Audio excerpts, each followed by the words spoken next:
বসুবাড়ির আঙিনায় সন্ধ্যার আলো অদ্ভুত ম্লান ছিল। এই বাড়িতে এখন যেন কেউ নিঃশ্বাস নিলেও সেই শব্দের টানটান উত্তেজনা শোনা যায়। পারুল রিককে বিয়ে করতে রাজি হয়েছে এই খবরটা যেন গোটা বাড়ির দেয়ালে প্রতিধ্বনি তুলেছে। কিন্তু এই সিদ্ধান্তে সবচেয়ে বেশি ভেঙে পড়েছে একজন, রায়ান বসু। গত কয়েকদিন ধরে সে নিজের ছায়াকে পর্যন্ত ভয় পাচ্ছে। পারুলের হাসিতে রিকের উপস্থিতি, এই দৃশ্য তার মনে প্রতিটি ক্ষণে আগুন ধরিয়ে দিচ্ছে। কিন্তু সে চুপ থাকার পেছনের কারণ আছে, যন্ত্রণা আছে, আর কিছু অদৃশ্য সত্য লুকিয়েও আছে। রাত ঘনাতে শুরু করেছে। বাড়ির পেছনের পুরনো বারান্দাটায় প্রায় অন্ধকারে ডুবে গেছে।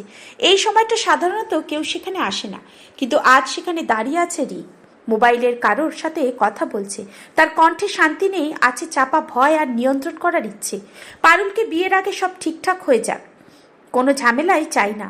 তার গলার সুর ঠান্ডা, তবু বিপজ্জনক। ঠিক তখনই অন্ধকারের ভেতর থেকে বেরিয়ে এলো রায়ান। রিক ঘুরতে না ঘুরতেই রায়ানদের উপস্থিতি তাকে চমকে দিল। রায়ানের চোখের নিচের কালো দাগে স্পষ্ট, সে অনেক রাত জেগেছে, অনেক ভেবেছে আর অসীম কষ্টে সয়েছে। রিক বলল, এভাবে লুকিয়ে দাঁড়িয়ে থেকে শুনছো? অভ্যেস নয় তো? কিন্তু রায়ান কথা নয়, তার পায়ের ধীরে এগিয়ে আসার যে ঝড় উঠেছে তা দেখেই বোঝা যায় আজ কিছু ভয়ঙ্কর হতে চলেছে। একেবারে সামনে গিয়ে রায়ান দাঁড়ালো রিকের। অল্প আলোয় তার মুখ দেখে মনে হচ্ছিল রাগ, কষ্ট, ভালোবাসা, ভয় সব মিলেমিশে একটি বিস্ফোরণ তৈরি হয়েছে। রিক পিছু হটতে হটতে দেয়ালে ঠেকে গেল। রায়ান ধীরে খুব ঠান্ডা গলায় বলল, পারুলকে নিয়ে খেলা করিস না রিক, বিয়ে করার আগেই তোকে আমি শেষ করে দেব।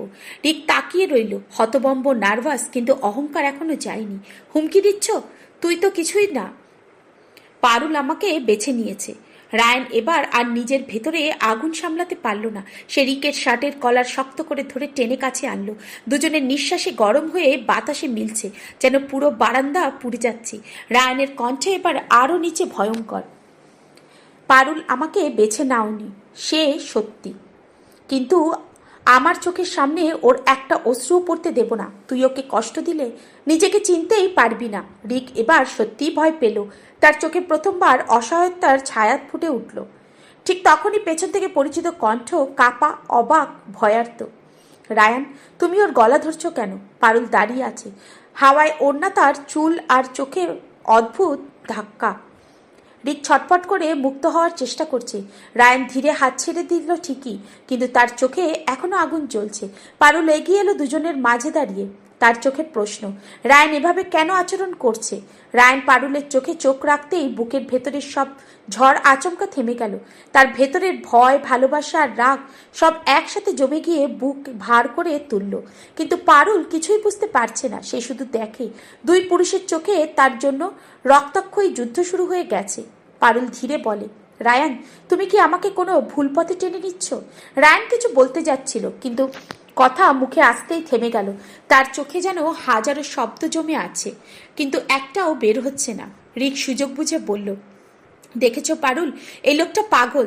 তোমাকে হারাতে চাইছে বলে আমাকে মেরে ফেলতে চাচ্ছে। রায়ান মাটিতে কামড়ে ধরে দাঁড়িয়ে রইল।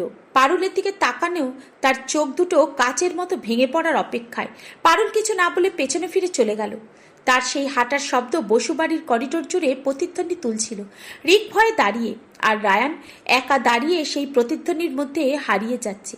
আজকের পর্ব শেষ হলো এখানেই, কিন্তু আগুন এখনো নেভেনি, শুধু সামনে আরো বড় বিস্ফোরণের অপেক্ষায়।